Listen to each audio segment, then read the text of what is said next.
lewende, die heilige van Israel is. Ons maak U naam groot. Ja, Here, niks anders maak nou op hierdie oomblik saak. Ons is hier met een doel voor oë. En dis om die naam van die Here te verhoog. En om ons offers van lof en aanbidding, waardering en dank voor U voete en voor U aangesig te bring.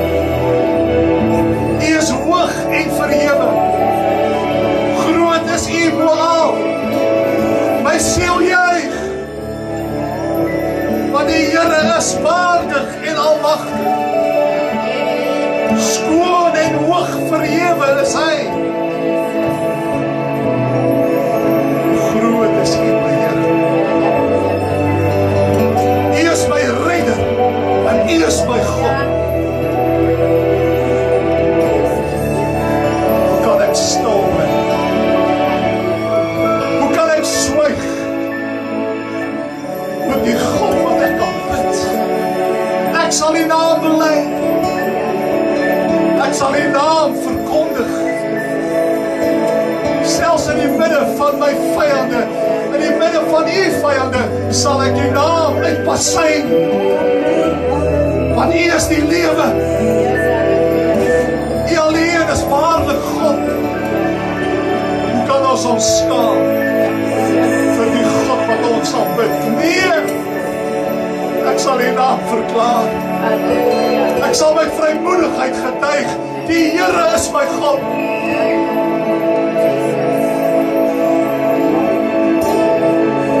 Word verheerlik in hierdie vergadering, Here. Laat ons minder word en U meer. Wat is die mens? Ons is skepsels. U is skepper. En die skepsel is vanmôre hier op die skepper te aanbid. Mag die skepper vanmôre met gejubel die skepper vereer. In Jesus naam. Halleluja. Halleluja. Die Here is groot en almagtig vir sy liefde. Is Hy groot ook in jou lewe? Amen. Hoekom is Hy so groot? Wat maak hom so groot en so waardig?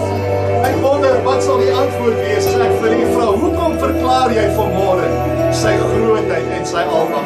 Ek wonder as ons van Moses moes vra, hoekom het hy God se grootheid en almag so verklaar? Dan dink ek hy sal soveel stories vertel en sê, my God is 'n God wat Abraham ons aan die brandsteke met by die vuur gepraat het. My God is 'n God wat die see kan oopkloof en 'n weg maak waar daar geen oënskynlike weg is nie. My God is 'n God wat voorsien te midde van 'n droë woestyn en manna en kwartels vir ons verskaf. My God is so groot, Hy kan die natuurelemente kan Hy manipuleer om sy wil te laat geskied. Ek wonder as ons vir Daniel moet vra, Daniel, hoekom is God so groot vir jou? Dan sal hy sê, my God is 'n God wat selfs die diere ryk onder sy beheer hou. Want Hy sê vir die leeu's, jy sal my nie eet nie, en Hy sny die bekke van die leeu's. So kan ons vir die godspanne vra, hoekom sal jy sê God is so groot? Wanneer as ons vir Lazarus sou vra, hoekom sê jy God is so groot? Dan sal hy sê, want Hy is die opstanding en die lewe. En ek het gehoor hoe sy naam van buite die graf my naam roep. En die volgende oomblik toe voel ek iets begin my te skud. En die asem van die lewe keer na my terug. En die roep van my naam. Deur die een wat gesê het, ek is die opstanding en die lewe. En kyk, ek lewe. God is groot, want Hy het selfs die mag om uit die dode op te wek. Ek vra U vandag, hoekom is Hy so groot vir jou? Het Hy homself al in jou lewe bewys? Kan jy getuig vandag, Hy is gister en vandag en tot in ewigheid dieselfde? Kan jy vandag getuig, hy is my geneesheer? Hy is my krag en my sterkte. Kan jy vandag getuig, hy is my redder en my verlosser? Kan jy ook sê, dan juig my siel in ewige genot, want hoe groot is my God? Ek kan vandag getuig, my God is 'n groot God, en hy is waardig om my aanbidding te ontvang, want hy het my uit 'n modderige sluikom uithaal, en hy het my voete op 'n ewige rots geplaas. Ek kan getuig dat hy my genees het, en my 'n tweede kans gegee het op die lewe. Ek kan getuig dat hy weet wat ek nodig het. En toe niemand wou omgee nie, en niemand vir sy hand wou oopmaak nie, was God se hand daar vir my. Toe ek my hand na hom uitstrek, het hy my hand gevat en gesê, ek sal vir jou sorg. Ja, ek kan getuig, my God is groot. Daarom kan ek nie terughou wanneer ons sing, wie ek sal dien nie. Want hy verdien elke letter, elke iota, elke woord wat ek sing, hy verdien dit en soveel meer. Ek onthou vroeër jaar het ons 'n lied gesing, You are the words of the music. Wie ken daai lied? You are the song that I sing. You are the melody. You are the harmony. Praise to your name will I bring. You are the mighty God. You are the Lord of lords. You are the King of all kings. And now I return to you, the song that you gave to me. You are the song that I sing. Selfs die liedere wat ons sing vanmôre, is deur die Here aan die mens gegee. En die mense het dit getoon sê, en ons sing nou sy lied terug na hom toe. En vanmôre het ons God se liedere na hom teruggesing en sy grootheid bely. That's my God. He's a great, big, wonderful. Amen. Laat die swakke vanmôre sê, ek is. Laat die arme sê, ek is. En het verryk. Laat die sieke sê, ek is. Ja, amen. In Jesus naam. Jesus naam.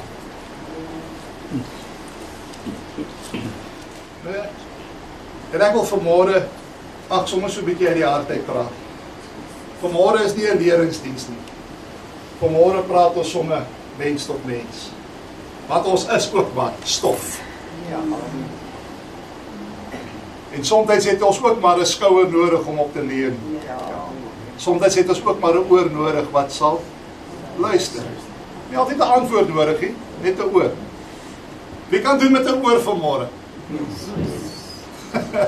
Nie noodwendige antwoord nie, net iemand wat sê ek is daar vir jou. Ja. Ons almal het dit nodig. Ons dra ons mekaar. Ek kan nie dink hoe dit moet wees om sonder 'n gemeenskap deur die lewe te gaan. Mense wat sê ons het nie gemeenskap met mense nodig nie, wat hulle self daar toesluit in 'n huis en dink die TV is my gemeenskap. Ek kyk TBN en ek kyk dit. Nee mense, daai goed vervang nie ware gemeenskap nie. Ek het 'n Rikkie nodig, ek het 'n Mike nodig. Ek het 'n huistek nodig en so by the way, julle het my ook nodig. Maar ons het mekaar nodig, weet? Jy besef nie hoe nodig jy mekaar het nie totdat daar iets in jou lewe gebeur. Net terwyl alles goed gaan, dan dink jy ja, ek is okay. Maar mense, ek het al gesien die lewe gooi vir jou curveballs. Jy dink nog jou paaltjie staan. En dan kom daar so 'n goeie hou na jou kant toe. En skielik is jy plat in die bed. Daar kom curveballs. Eendag dink jy nog jy te werk, volgende dag kennisgewing. Ons moet mense sny. Eendag is jou maag gesond, die ander dag is hy heeltemal af. Eendag is jy vol energie, die volgende dag is jou emosies net. Weet emosies is mos op en af. Wie ken dit? Is jou emosies altyd daar? Behalwe Hendriksen, ek weet, hy is altyd daar. Maar ons emosies is op en af. So ons het mekaar nodig, ons het gemeenskap nodig. Mense, treasure wat ons het hierso. Want dinge gaan moeilik raak. Sommige gaan klaar deur moeilike tye, maar glo my die lewe gaan nie makliker raak. En daar gaan tye kom nog in in die nabye toekoms sou die Here vertoef om te kom, maar ons mekaar bitter nodig gaan. Kom ons wees daar vir mekaar. Nee? We need this. We need church. Kan jy jouself indink, al die kerke sluit hulle deure vandag? Dink jy jouself in so 'n gemeenskap, in so 'n sosiale struktuur, sonder kerk, sonder 'n bymekaar kom? Nee, jong. Ek kan myself dit indink. So ek waardeer julle. And I love you with the love of the Lord. Nou ja, wil julle saam met my die Bybel oopmaak en dan lees ons 'n verhaal wat ons baie goed ken in die 10de hoofstuk van Lukas. Ken julle daai verhaal? Ja. Daar's mos van julle wat voor die tyd die goed gaan lees. Waar is ons vandag? Watter verhaal gaan ons oor lees? Wie kan vir my sê? Voordat julle kyk. Martha? Waar's Martha? Steek op jou hand. Daar sit Martha. Ek gaan met jou praat vandag, Martha. Jy's 'n goeie mens. Ekskuus? En waar is die Marias? Enige Marias? Natuurlijk. Jy doen jou naam gestank, en jy sal dit sien vandag. Kom ons lees. Lukas 10, in vers 38.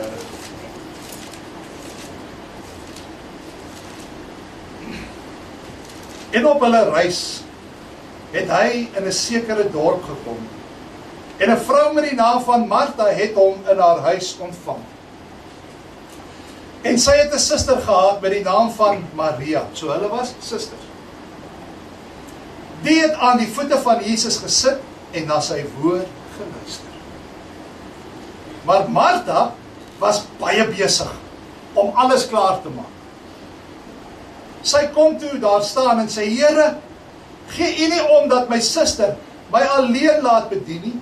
Sê dan vir haar, dat sy my moet help. Maar Jesus antwoord en sê vir haar, Martha, Martha. Kyk, dit is nie 'n bestraffing nie. Dit is amper soos wat jy vir iemand sê, ai, Ronel, as jy nou maar net luister. Dis in daai gesindheid wat Jesus gesê het, Martha, jy is besorgd en verontrus oor baie dinge. Maar een ding is nodig, en Maria het die goeie deel uitgekies, wat van haar nie weggeneem sou word. Net tot sover.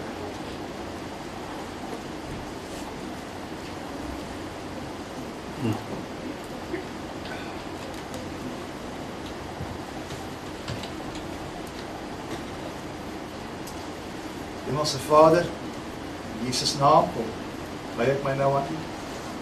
Laat U wil geskied. Laat U woord vanmôre uitgaan. Nie die woorde van 'n mens nie. Die woorde van God. Spreek tot ons harte. Laat ons groei, sodat ons almal kan kom tot die volheid van die grootte van Christus Jesus. In Jesus naam. Amen. Nou, ons vind hierdie verhaal van twee susters, Martha en Maria. Hierdie twee susters het wyd uiteenlopende persoonlikhede gehad. Hulle was twee verskillende mense. Hulle het gebly in 'n dorpie genaamd Betanië. Betanië was 'n dorpie net so oos van Jerusalem en so wes van Jericho. So dit was 'n dorpie, as jy op pad is Jericho toe, moes jy deur Betanië gaan. Né? Soos wat jy deur Grabouw ry op pad Hermanus toe. Klein dorpie, Betanië, en hulle het hier gebly. En hierdie twee susters het ook 'n broer gehad. Wie weet wat was Martha en Maria se broer se naam? Lazarus, dankie Hendrik. Ons weet dit want Johannes 11, daarvan in vers 1 tot 3, praat van Martha, Maria en hulle broer Lazarus. Jy weet, daai selfde Lazarus wat Jesus sê, Lazarus, kom uit, wat dood was. So hulle was boeties en sissies. En hulle was baie geliefd by die Here gewees. Jesus het hulle baie lief gehad. Hulle het 'n besondere plekkie in Jesus se hart gehad. En natuurlik, hulle het 'n baie nabye verhouding gehad. Martha en Maria en Lazarus was net so ontsaglik lief vir Jesus, want jy sal onthou, toe Maria vir Jesus laat roep, toe Lazarus baie siek was, toe sê hy, vir wie u lief het, is baie siek. Alright, soos weet, daar was 'n baie sterk liefdesband tussen Jesus en hierdie familie, Martha, Maria en Lazarus. Nou, hoekom ek sê Martha en Maria was twee uiteenlopende persoonlikhede, is Martha, luister jy? Martha, sy was die huisvrou. Sy was die een wat baie besig was, baie doenig. Jy weet, soos gaan na die muur en word wysend. En wat jy van 'n muur weet, as 'n muur is baie besig, né? Ek is 'n muur en ek is besig. Ek is baie besig. Nou, dis wat Martha was, geduldig. Die huis was altyd in topkondisie. Jy kom ons by sulke huise en dan dink jy, gats, ek wil nie eens hier so trap op jou se vloer nie, want alles blink soos glas. Ekskuus? Sê weer? OCD. Ja. Is dit soos OBS of wat is dit? en jy weet, baie attent op netjies wees en perfek wees, en natuurlik by kinders van die Here wat so 'n bietjie OCD is, baie doenig is, gasvryheid is vir hulle prioriteit. Die het wel altyd net reg staan en alles moet net mooi verloop wanneer mense kom kuier. Nou dit was absoluut Martha gewees. Alright? Altyd reg om mense te ontvang en alles was altyd net van die beste. Maria, aan die ander kant, sy was nou weer die vrou van die dorp. Nee? As jy die King James gaan lees, dan sê hulle, she was the woman of the town.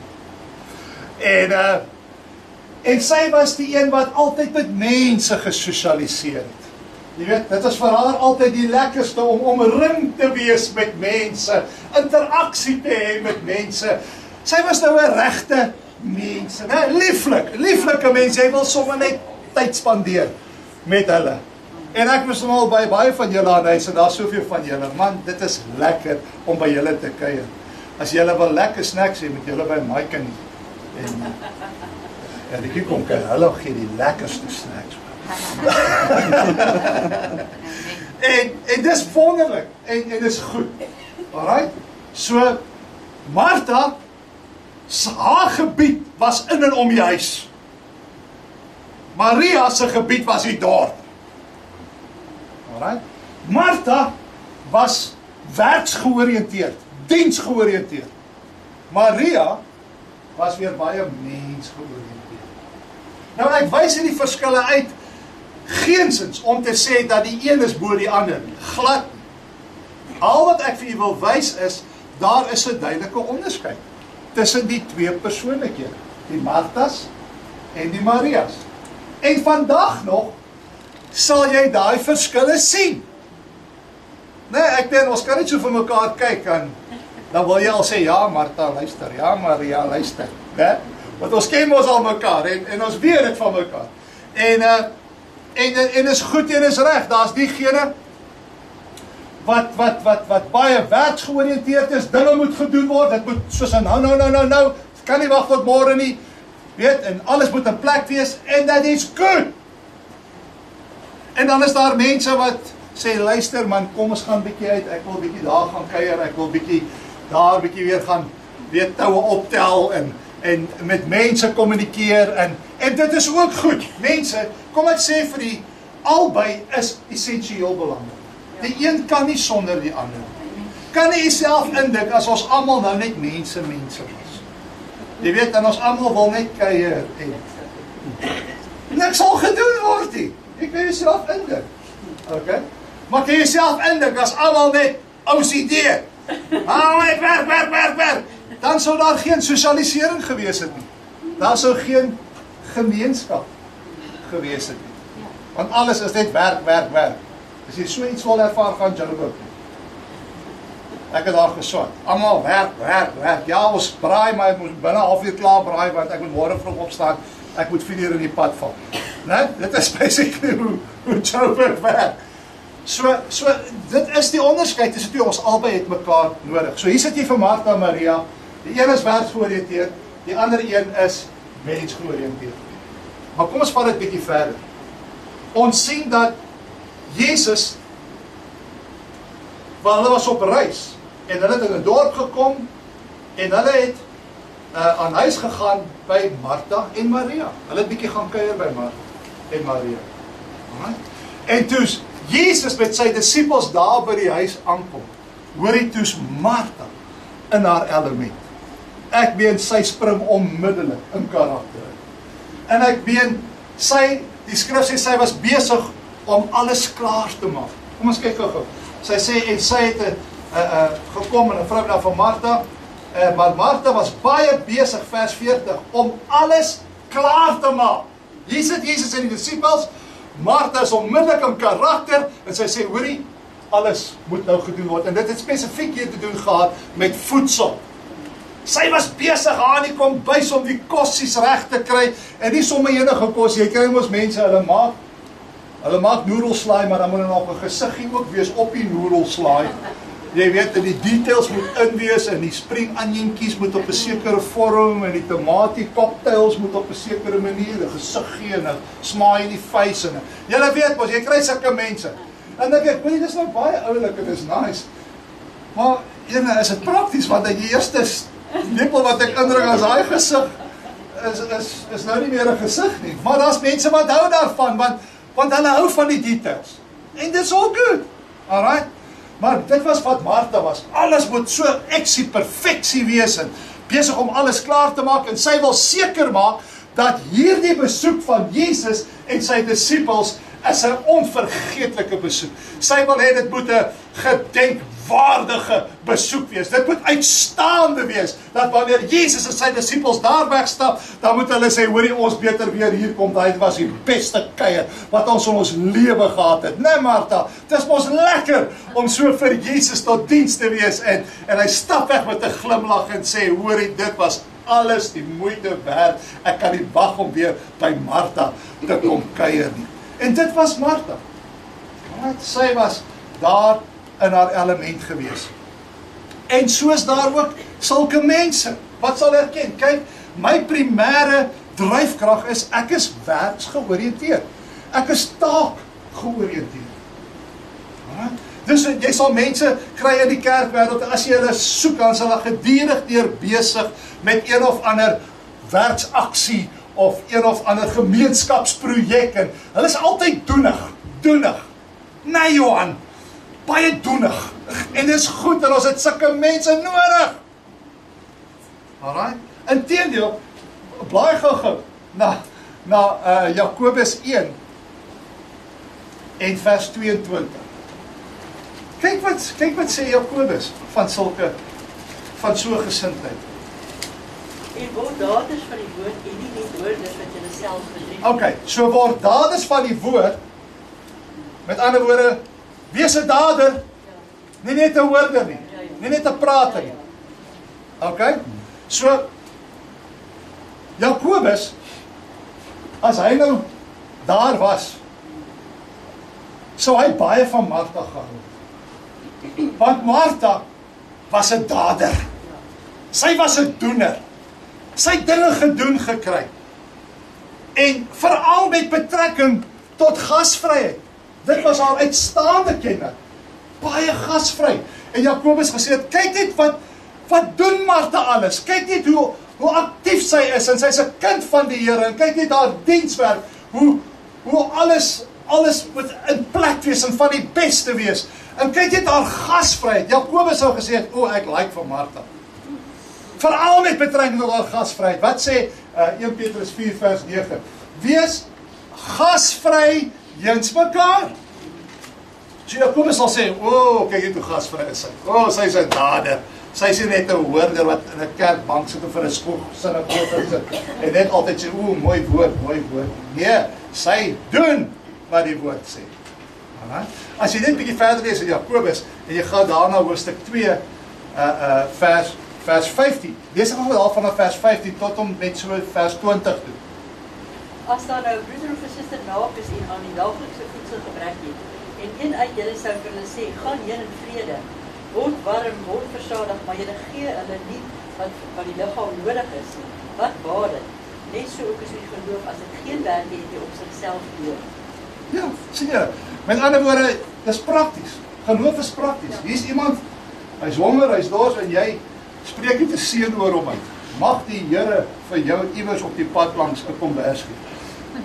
Nee, hy sê hy sê dit is nie ware geloof nie. Geloof moet gedemonstreer word. Jy weet, geloof is 'n belydenis, ja, met die mond beluister rede, maar dit moet ook vrug voortbring. En dit kom voor in hoe ons met mekaar omgaan. Jy weet, ook in ons gesindheid teenoor mekaar. Dit is nie net een of ander geestelike verklaring nie, en nou is dit verby nie. Geloof is nie iets wat jy net een keer iewers 30 jaar terug bely het, ek glo in Jesus nie. Nee, geloof is ongoing. It is present, continuous. Ek moet bly glo en ek moet bly vertrou. So geloof en vertroue is iets wat gedurig deur moet figureer. Verstaan julle? Dit is nie net 'n once-off nie, en nou is ek klaar nie. Met ander woorde, as Jesus byvoorbeeld sê in Johannes 3:16, dat so lief het God die wêreld gehad, sodat elkeen wat in hom glo, nie verlore hoef te gaan. Dit beteken nie dat jy maar net een keer geglo iewers en gesê, Here, ek glo U is die seun van God en nou is ek op my pad hemel toe nie. Nee. Ja, jy het nou die mag om kind van God te wees, maar as jy nie gaan bly glo nie en bly vertrou nie, dan kan jy wegdryf. Onthou julle wat ons gepraat van daai wegdrywe, tot by 'n punt waar jy dit wat jy ontvang het weer verloor. Dis nie die Here wat jou wegstoot nie. Dis nie die Here wat jou uit sy hand uit laat val nie. Dis jy wat besluit om weg te draai van God af. Want geloof is ongoing. Né? En Martha het haar geloof gedemonstreer deur haar werksaamhede, né? Want sy was 'n praktiese mens. So Jakobus sou na Martha gekyk het en gesê, "O, Martha was sy het ware geloof. Want kyk net wat sy alles doen." En sy het 'n groot liefde vir die Here. Dit sou Jakobus se samevatting van 'n Martha gewees het. Maar, en hier wil ek 'n groot maar insit. En dit is dat ons dienswerk wat ons doen vir die Here. En jy mag 'n dienswerker wees. Jy mag iemand wees wat regtig fokus daarop om vir die Here groot werk te doen. And it's good. Dis wonderlik. Maar dit mag nooit dien as 'n substituut vir jou aanbidding tot God.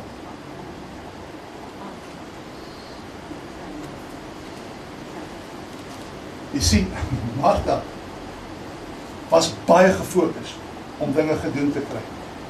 Maar in haar gefokuste leefstyl het Martha haarself skuldig gemaak. Dat sy so besig geraak het, dat haar besig wees haar van haar tyd beroof het om aan die voete van Jesus te kom.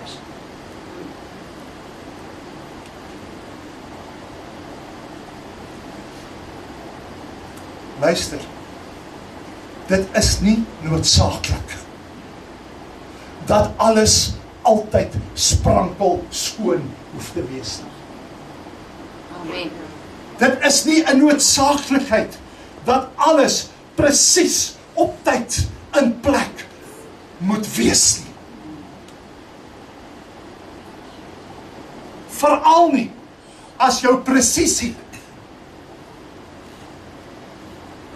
jou tyd steel en jou tyd verwaarloos om met God in gemeenskap te kan wees. Wat is daar fout?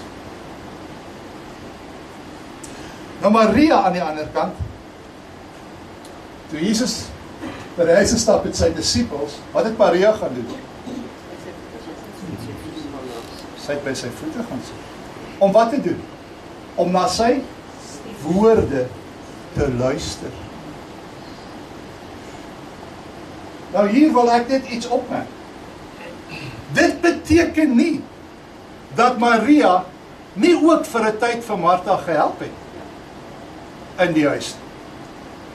As jy veral die King James version, wie het Engelse King James hierso?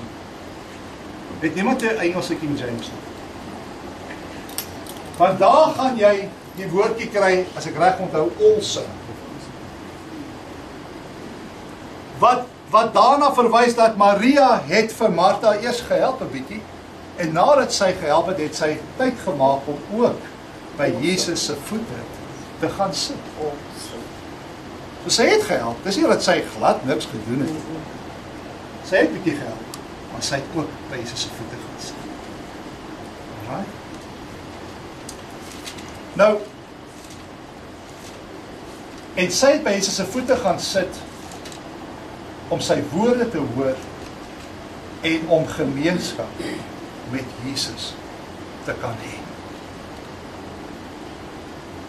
Nou, u sal onthou, dat Maria, sy was die een gewees, wat 'n week voordat Jesus gekruisig was, het sy in die kamer ingekom, daar waar Jesus was. En jy lees die verhaal in Johannes 12. En sy het baie kosbare nardesalf geneem, en sy het Jesus daarmee gesit. En die mense wat daar rondom was, veral die een disipel, Judas Iskariot, hy was baie ontstel oor wat hy sien. Want hy weet hoeveel hy sal werd is. Weet, al wat hy op sy brein het is geld.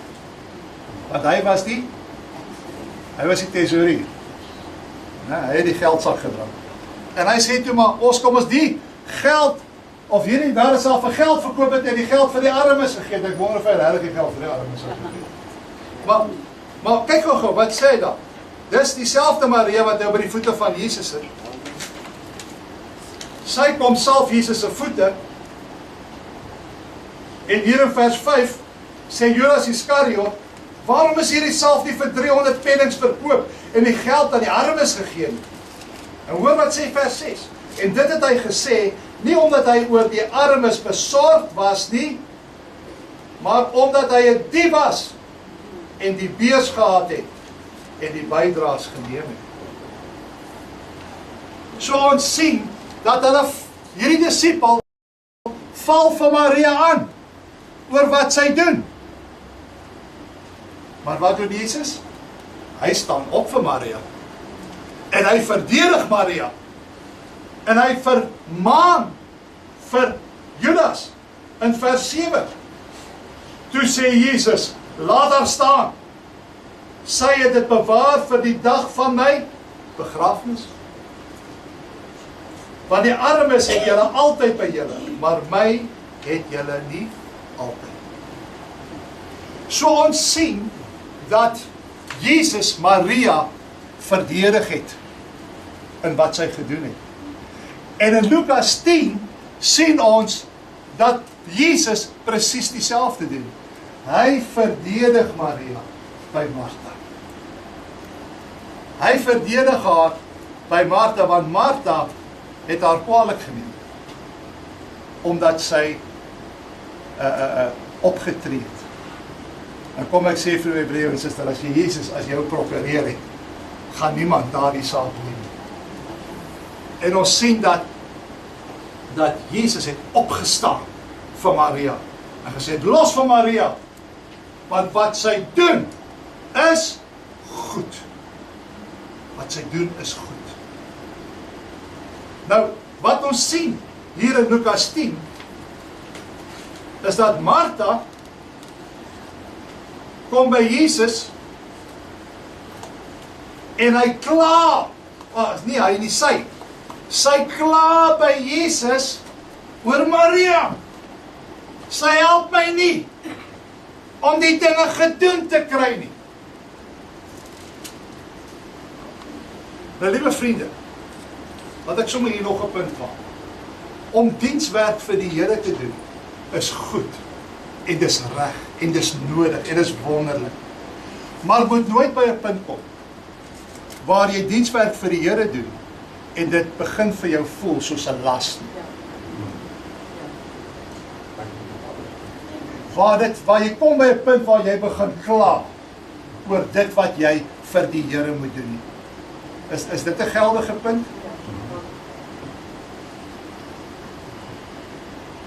Ons dienswerk vir die Here moet vloei vanuit 'n hart van blydskap en dankbaarheid vir wat hy alles vir ons doen.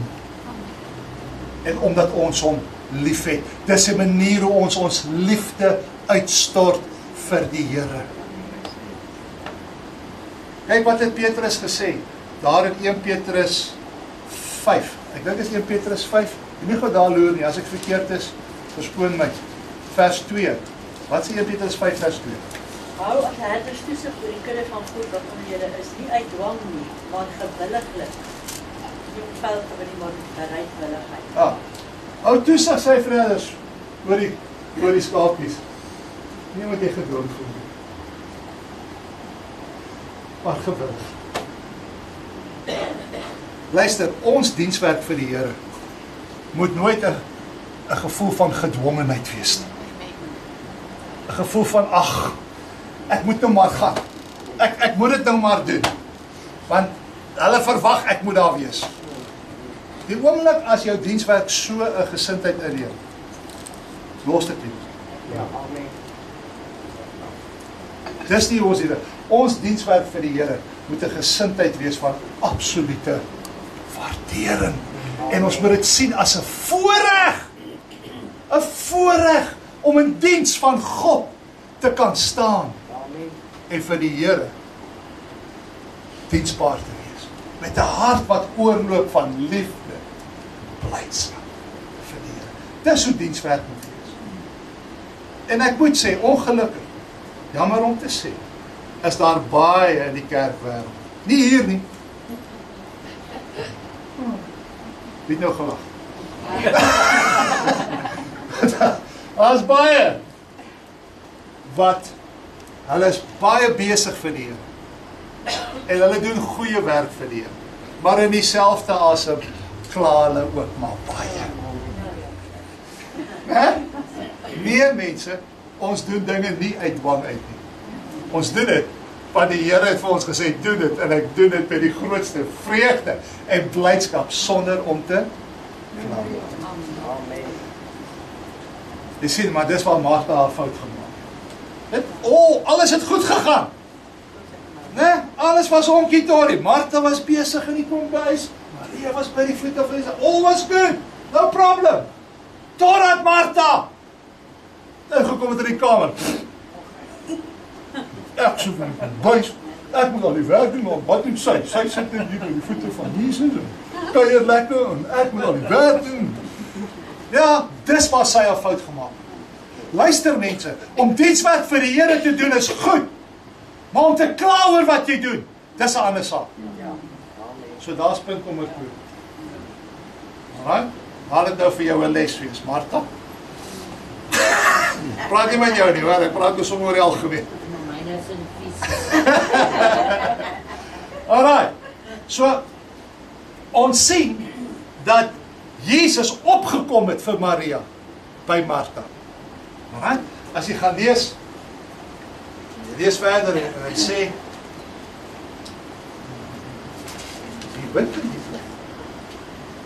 hy sê, maar Jesus antwoord en sê vir haar, toe Martha nou so kom klaar, Martha, Martha, jy is besorg en verontrus oor baie. Met ander woorde, Martha, jy is betrokke by dienswerk en jy doen goed. Maar jou probleem is, jy oorbeklemtoon die dienswerk so baie, dat jy nalaat om die goeie deel te doen. Jy sien, dis nou 'n kwessie van, jy is so besig met die dinge van die Here, dat jy laat na om by die Here van die dinge uit te kom. That's a problem. En luister, voordat ons nou vingers wys, moet ons almal maar baie waaksaam wees. Want dit kan met enige een van ons Amen. gebeur. Ons moet waaksaam wees. Dis goed om dinge vir die Here te doen, maar nie ten koste van die goeie ding. die goeie deel. Kyk wat sê Jesus verder, hy sê, maar een ding is nodig, en Maria het die goeie deel uitgekies, wat van haar nie weggeneem sal.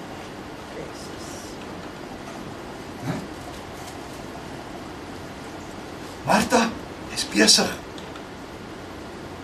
maar jy is so betrokke in jou besig wees, dat jou betrokkenheid in jou besig wees, het gemaak, dat jy die goeie deel nagelaat het. Jy is so besig vir die Here, dat jy nie tyd het vir die Here. Jy is so besig met die doen van dinge, dat jy nalaat om net met hom te wees. En dit is goed en reg om vir die Here dinge te doen. Maar dit is gevaarlik wanneer jy begin die goeie deel verwaarloos. Dit is wat maklik kan gebeur as 'n mens so taakgeoriënteerd is. Jy verwaarloos die goeie deel. Maak dit sin? Ja. OK. Vliegtuig kom in vir die landing. Matteus 4:4. Wat sê Matteus 4:4? Ons almal ken dit. Ons sê dit omtrent elke Sondag. Die mens sal nie van brood alleen lewe nie, maar van elke woord wat uit die mond van God uitgaan. Nou het 'n mens brood nodig om van te leef? Natuurlik. 'n Mens moet brood eet. 'n Mens moet eet, anders gaan jy dood. Maar brood moet vervaardig word. Om by brood uit te kom, begin by koring. En die saad moet gesaai word, koring moet geoes word, die koringare moet verwerk word, dit moet gemaal word, die brood van die meel moet gebak word voordat jy die brood kry. Alright? So daar's werk wat moet ingaan om te kan eet. En om te doen, om die brood op die tafel te kry is nodig. En dit is belangrik, maar dit is nie die lewe nie. Hoor wat ek sê? Brood is, om te eet is deel van die lewe, maar dit is nie die lewe nie. En wat het Martha gedoen? Sy was die bakster. Sy was doenig, brood pak, want mense moet eet, want as jy nie eet, gaan jy nie leef nie. En dis deel van die lewe, en dis belangrik, maar dit is nie die lewe nie. Martha was die bakster. Wat het Maria gedoen? Sy het gesit en luister na die woorde van Jesus. Want die mens sal nie van brood alleen lewe nie, maar van elke woord wat uit die mond van God uitgaan. Maria het gaan sit en geluister na die woorde van Jesus, soos dit uit sy mond uitgaan, want daarin is die lewe, nie in die broodbak nie. Ja, dis nodig, dis deel, maar dis nie die goeie deel. Dis deel, maar nie die goeie deel. Alright? Jy sien mense, hier is ons die kruks van die saak. Die lewe gaan oor balans. Goeie balans. Yes, ons moet werk. Yes, ons moet kos maak en aktiwiteite doen en doenig wees en dinge gedoen kry en kinders groot maak en al die goed. And that is necessary. Maar dan is daar ook die ander kant, waar 'n mens moet tyd maak vir die goeie deel. En dit is om te gaan sit aan die voete van Jesus, om gemeenskap met hom te hê, om intiem met hom te wees, om te luister na sy woorde. Daar's twee elemente. And guess which one is the more important than the other? Die goeie deel. Dis waar ons aandag moet hê. En weet jy wat gaan gebeur? As jy aandag gee aan die goeie deel, intimiteit met Jesus, dan sal jy agterkom, hy sal met jou praat in daai tyd. En hy sal vir jou rigting gee en leiding gee met betrekking tot wat jy moet doen. Hy sal vir jou lei met betrekking tot jou aktiwiteite. Want baie keer doen ons dinge, want dink jy later, ag, dit was eintlik onnodig. Maar as jy by die Here hoor, dan sal hy vir sê, doen dit, En jy gaan baie tyd spaar so eintlik. Ek het 'n pastoorsvriend gehad, hy sê hoe besiger hy is die dag, hoe vroeër staan hy op in die oggend om met die Here tyd te spandeer. Hy sê, en daai dae wat hy gedink het, hy gaan nooit deur alles kom nie. Hy sê, as hy al 4 uur die middag klaar, want die Here lei vir hom. Hy begin sy dag in die teenwoordigheid van die Here. En dan lei die Here vir hom wat hy moet doen, en die goed wat hy nie hoef te doen nie. Daar seker goed wat hom onsself uitsorteer, is dit nie so nie? Né? En die Here lei vir hom. So, en dan gaan jy van sy voete af uit, en jy gaan doen wat jy moet doen. En jy doen jou aktiwiteite, en jy sal geseënd wees in wat jy doen. So, om vir die Here diensbaar te wees, is goed, en is reg, en dis nodig. Maar moet dit nooit doen, ten koste van jou tyd, wat jy met die Here spandeer, aan sy voete, in aanbidding en intimiteit. Ons as mense is so besig. Selfs, en ons bring die besig weer, selfs in die kerkwêreld. Alles moet so gebeur. Wat weet, ons is besige mense, ons tydskedules, en jy weet, en party van ons maak ons afsprake, as die kerk 11 uur klaar maak, en ons afspraak is 11:15, en as dit 5:11 raak ons ongemaklik, want hoe kan julle nou kerk tot 5:11 doen? Luister, jy het die hele week gehad om jou dinge te doen. Moenie nou die kerk ook gaan realiseer en sê, alles moet. Ons is nie hier om mekaar se tyd te mors nie, ek try. Ons is hier om gemeenskap met mekaar en met God te hê. So kom ons neem dit in ag, wanneer ons by die voete van die Here kom. Want hier is ons nou in sy teenwoordigheid. Amen. En ek geniet dit saam met julle, met die teenwoordigheid van die Here. Ons gaan nou nagmaal gebruik. Dis 'n tyd om stil te word. Hoorie, dis nou die goeie deel. Hierdie is nou 'n goeie deel. As jy nou 'n bietjie wil stil word, net met jou Jesus wil gesels, sommer jou hart vir hom uitstort, ek dink hier's nou 'n goeie geleentheid om dit te doen. Miskien moet ons dit sommer doen, want ek het sommer klaar gepraat.